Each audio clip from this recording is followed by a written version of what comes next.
will come back to you once I've got in touch with you, and that's great. Thank you. No problem at all. Thank you. Bye-bye now. Bye-bye now. Bye.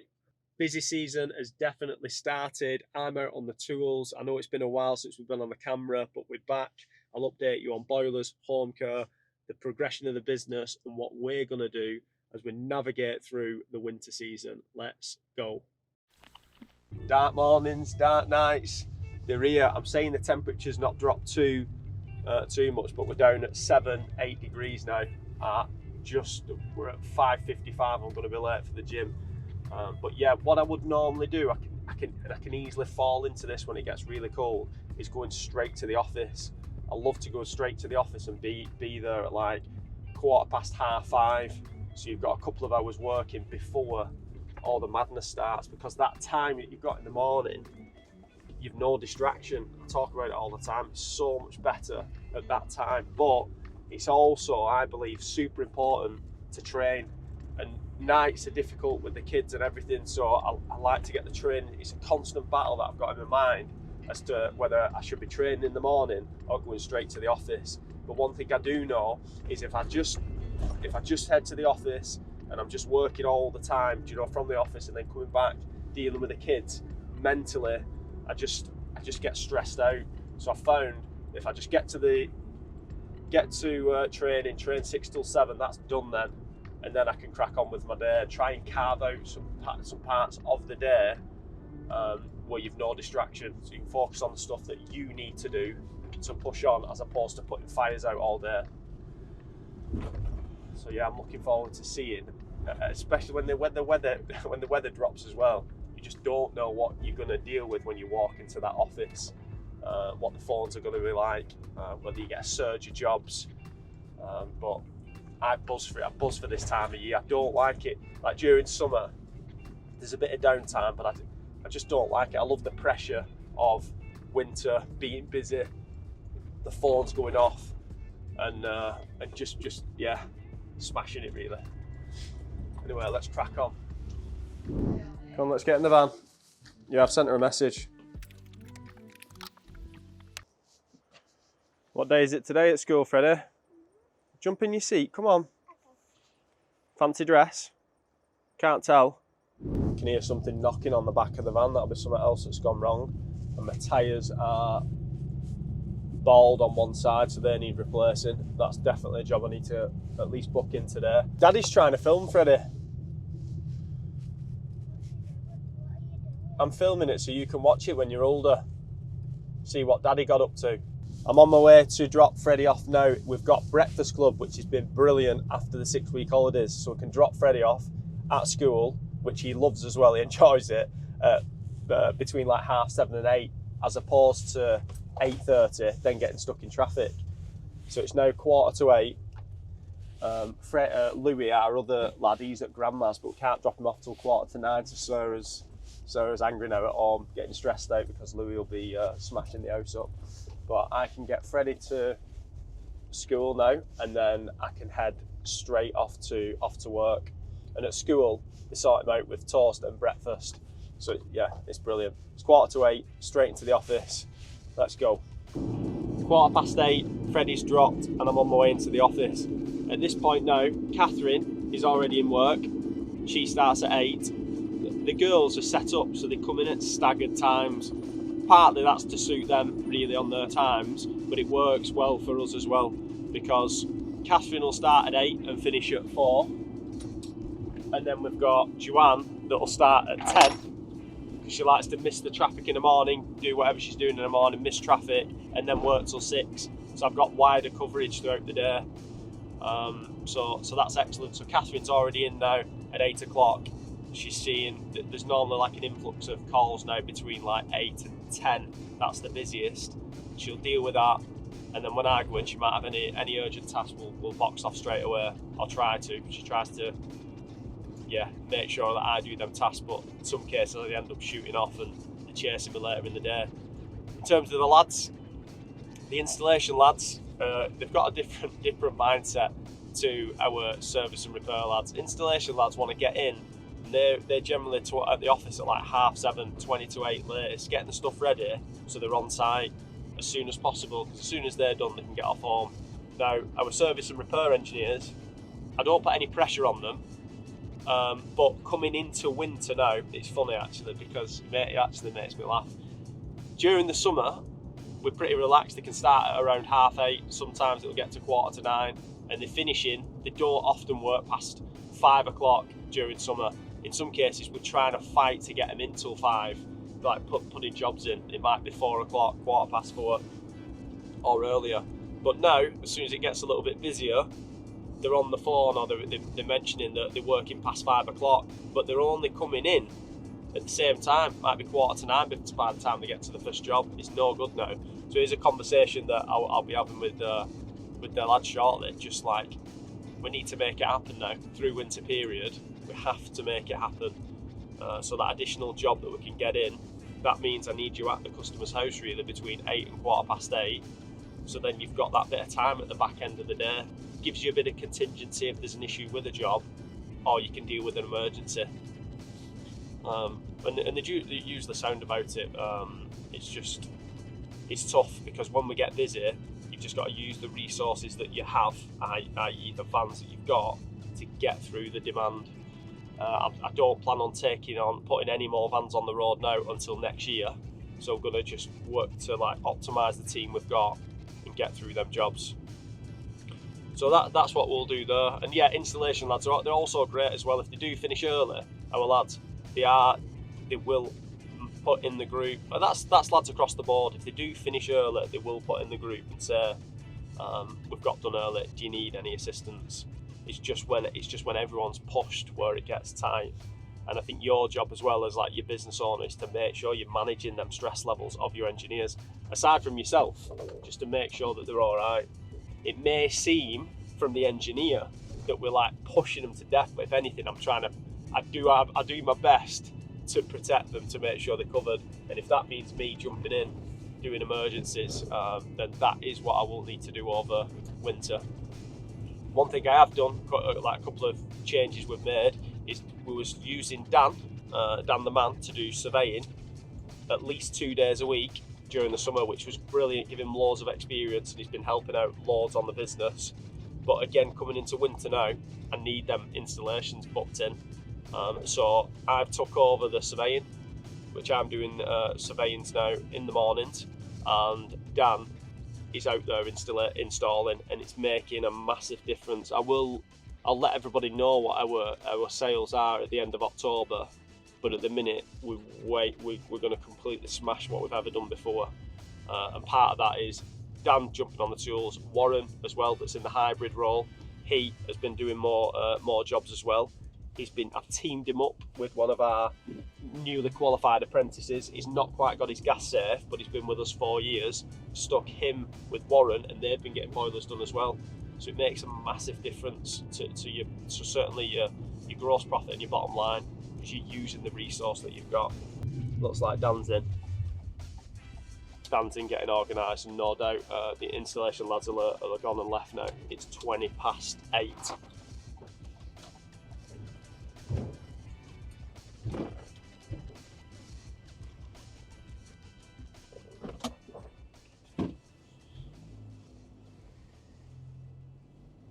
I can definitely feel something knocking on this van, and I've got to drive.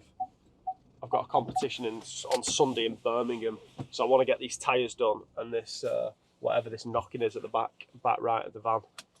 So I'll make sure I get that booked in now. Talk about putting fires out. I've walked into work. What's happened, Dan? Morning, guys. Pulled up outside nursery. Oh, hang on. Pulled up outside nursery. First day in this week, and Emery's thrown up all over himself. This is little H. I can't. I'm trapped on you. How do I get off that? There we go. There he is. So wreaking havoc a bit in here now, but we'll get on laptop. What have we done with the jobs? Moved all jobs over to Ben, to Matt, Dave, Warren, kind of jigged everything about a bit, so we know. They'll be happy, won't they? Know what's going on. Oh, they'll love it. They'll love it. But there's still plenty of space for emergency tomorrow, so it shouldn't be so bad with that. Sort it between us, won't we? That's it. Got plenty of work to do at home anyway. Yeah. We'll keep him busy. But just like that, your day has been smashed to bits.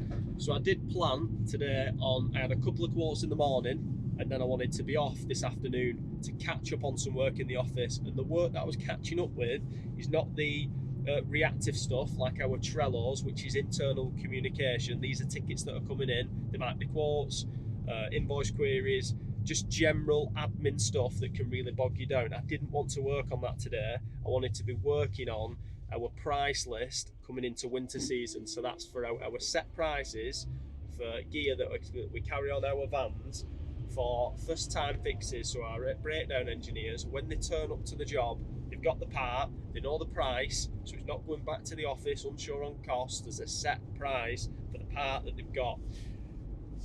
I wanted to box that off and then make sure that all the parts and the office, the stock room underneath the office is tidy, because at the minute it's a mess.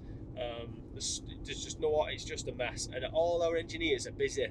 So what Warren's been that wants to get involved with that type of stuff has just been busy out on the tools, and you can't do everything, and we're not in a position to have somebody full time looking after stock and parts.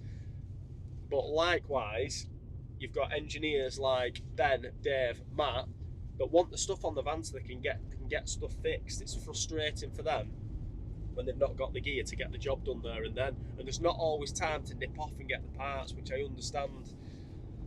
So that was the plan, but I've walked into the office and Dan's there rearranging the diary with little Henry. He's gone into nursery and he's been sick while at the entrance of nursery. And then if you have got kids, you'll understand what that's like, because it's a straight 48 hours, can't come into nursery, then you're knackered.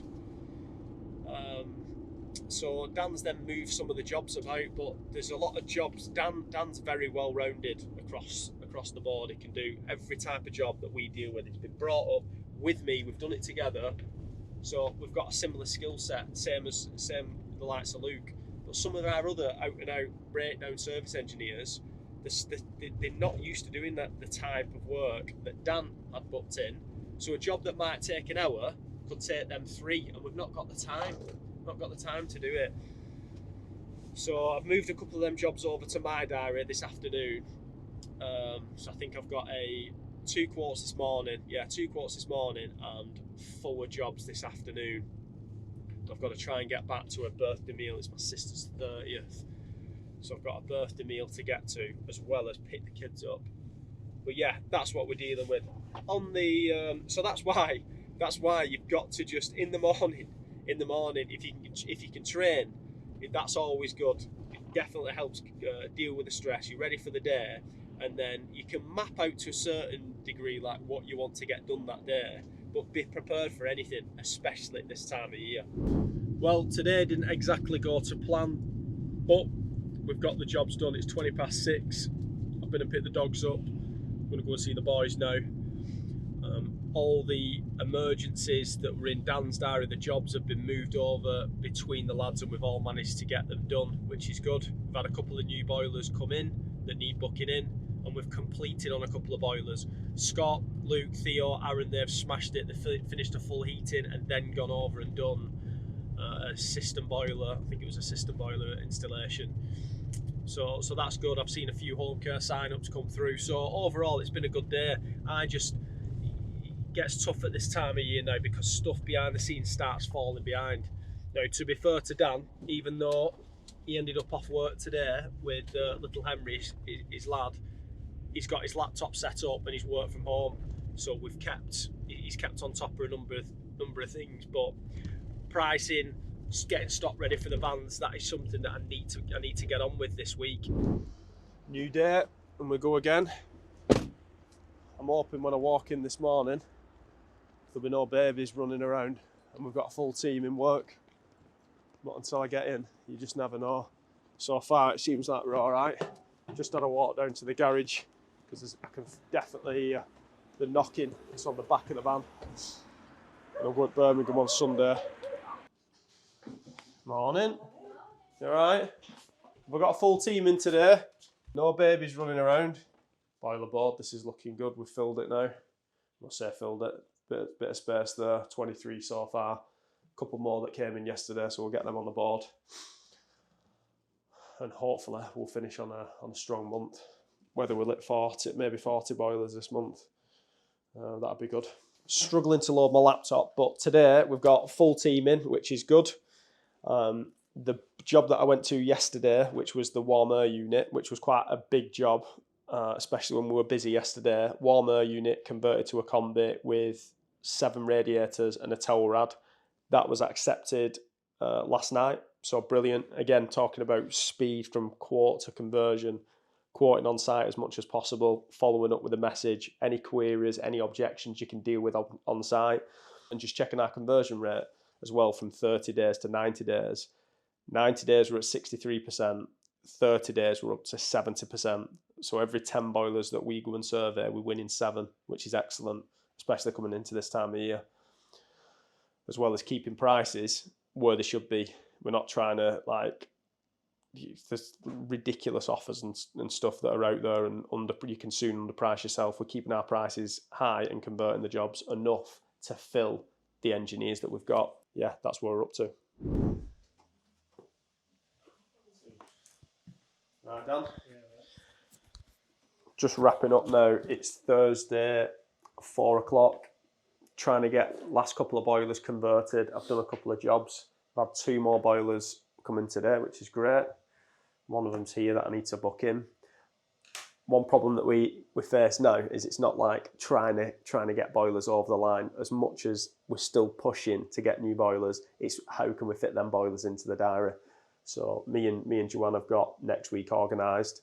It's going to be busy next week because there's a number of jobs that are more than a day, and I've only got so many installation lads to get them done. But I think we're good with that one. What else are we dealing with? I've got an issue to deal with. I've got an Alpha boiler that we fitted 12 months ago, and it keeps going to reset. It's gone off a couple of times. Alpha have been out now 4 times. And one thing the engineer from Alpha has said to the customer is it's not right, and basically planted the seed that she should get a new boiler. So, and if you're in the game, you know that manufacturers never give new boilers.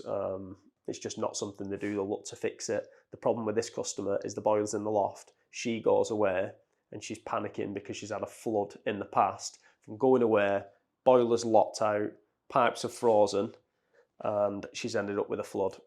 We've installed a new boiler because of this, wired in a frost stat, which is brilliant. That'll kick in.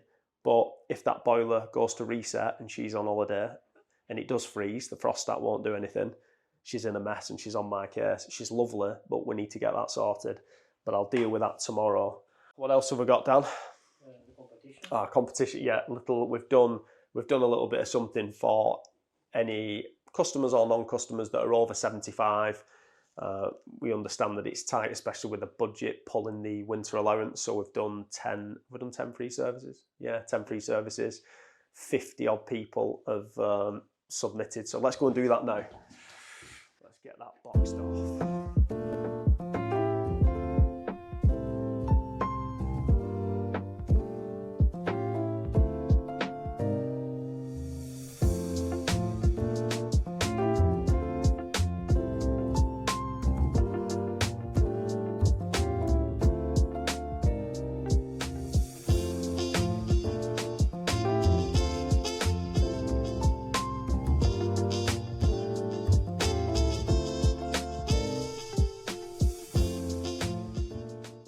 Right, brilliant. So that's my 10. That's my little thing there. So that's 10 people that are over 75. They've had the winter allowance taken off them. So I thought it'd be nice to at least give them a free service. One more thing I need to do, and it's one to look at this if you're certainly on Google. When I first set up my Google page, I had RJ Martindale and I had RJM Home Care, because I think at some point in my mind I thought of separating the businesses. So I had 2 separate profiles, but Google have recognised that they're at the same address and it's called a duplicate. So what they do in that situation is tell you that you must remove one of the businesses. So it was a bit touch and go really, because I thought, I hope it doesn't remove my main profile. So anyway, I've removed the Home Care, RGM Home Care Google profile, but it's now wants me to validate my main Google profile. So it's worth checking on your page just to see if that's flagged up, because one of my other mates that also has different business, he's in aerials, he's had the same message as well. So it may be Google that are just crawling, basically auditing businesses where they've set up duplicate accounts. We get a video of that. So, garage.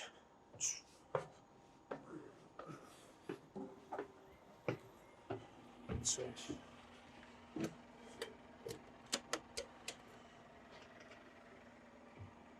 RJ Martindale.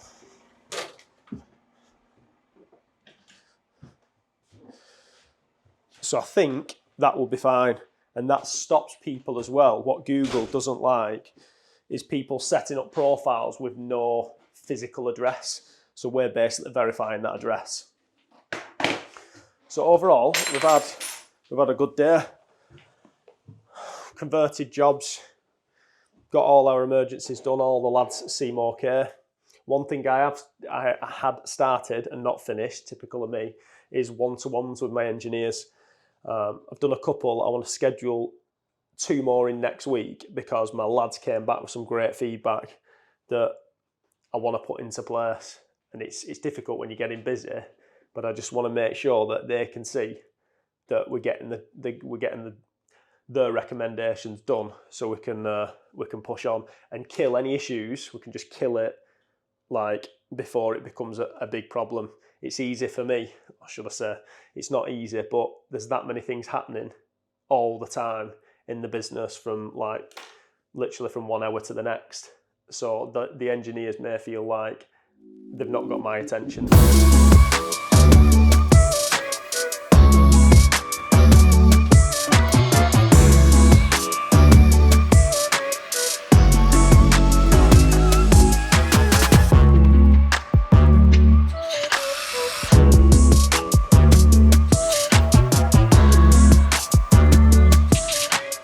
Sue's little car there, that's mint, isn't it? Come on, let's go. Big day on. Big day. Come on, come on. Morning. All right. Right, so today, Scott, we've changed the diary a little bit, but Scott, Aaron and Luke are starting the warm air unit job. I did plan to go over there and start with them and get some footage, but I've got to go and do a job myself. I've got an awkward fault on an electric boiler. So I'm going to go and do that.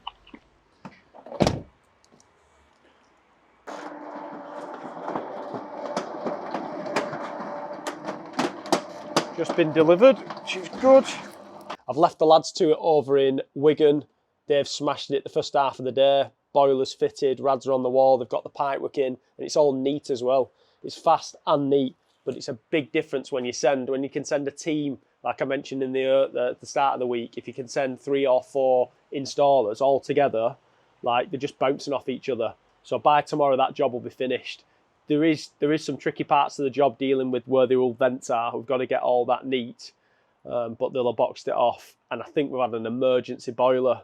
We've had 2 emergency boilers that have come in this afternoon, so we can get them sorted on the Friday. So that's great. Next week, this is a job that we had a bit of an issue with a customer where we've converted from an old traditional system with 3 pumps, put an unvented cylinder in. 1/2 of the house, ground floor, has got strong pressure, and the top floor, the pressure drops right off. So what we've said is this will be a good solution. I've got a DAB 4.5 bar mains booster pump, so this will charge the accumulator, which is here. And then it'll put all the pressure, all the house, up to a minimum of 3 bar. So that's a job that we'll try and get some footage on next week. So it's a sign we need to do a video, because we've just had a 5-star YouTube review saying we are still waiting for you to post on YouTube. Whoever Vazzy is. We're on it, pal, we're on it. Aren't we, Kat?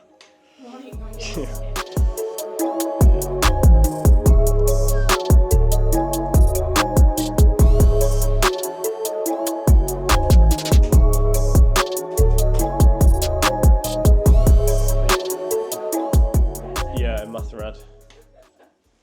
one more quote to do and then we're cracking on. Right, okay.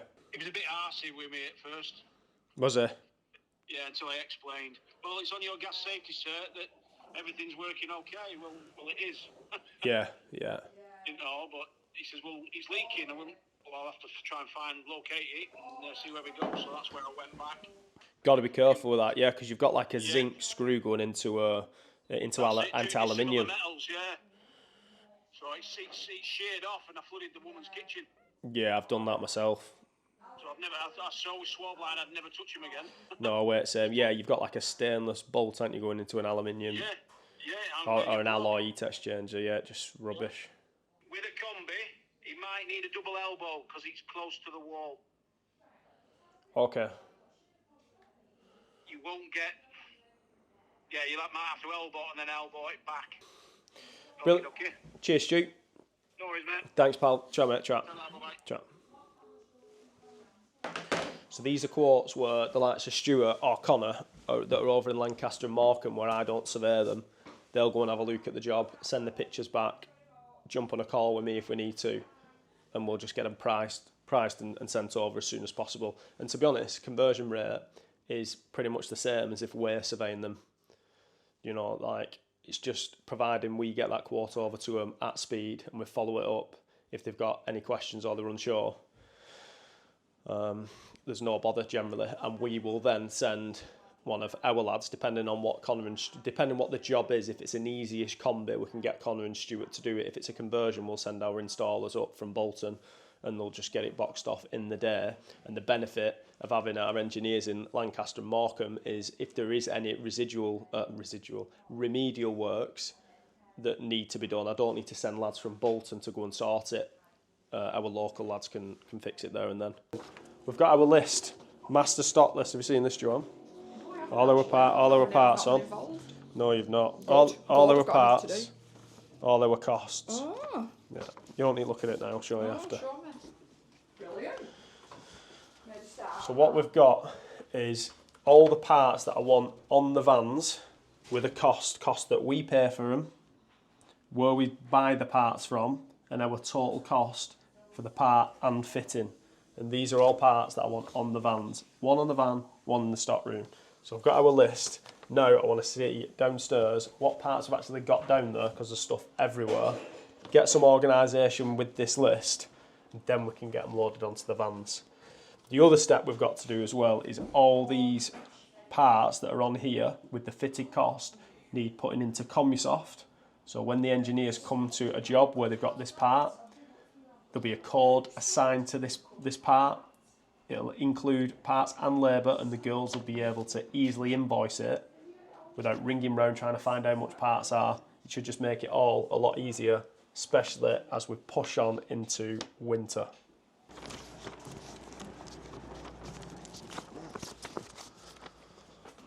How are we doing, David? Not bad, just tidying up. Oh, good.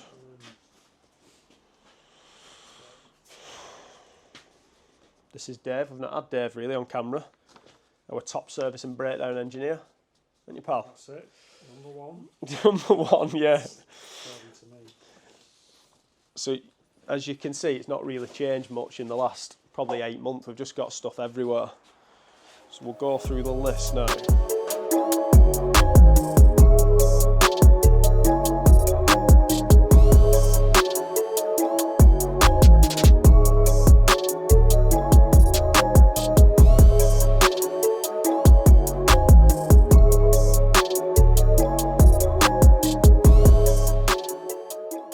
Right, so we're a bit further on in the stock room, and here's an example of why we're trying to get organised. Actuators there, there's loads of them, 20 plus in this box. What we don't want to find is our engineers can't find them because they're all over the show, so they end up buying them from our suppliers, which is then costing us more money, or they're in here and not in the van. So when they turn up to do a job, they've not got one of them on them, so they're driving about or it gets pushed back. This is the reason why I want to sort out the most common parts that we're fitting every day. We've got an idea, we've got a couple of rail systems that are coming, so we can put the link bins on for the stock room that the stock that we're going to keep in here, and then replicate that in the vans. that's a job for next week. Next week, we're going to push on again with the boilers. I've just checked and we're on 248. I want to see us push past 300 this year. That was the plan that I had in my head. If we can get to like 320, 330, but that means that we need to consistently have all our engineers in and be hitting them boilers every day. I can see we've got some more boiler boxes in. I don't like them being in here, but it's a good sign that the lads are getting through them boilers. Sorry it's taken so long to get a video out. I've just needed to be like locked in with work and sorting a number of things out, not getting tied up with this stuff. But we'll try and get another video out next week. And yeah, if you found any value, like, subscribe, and see you next week.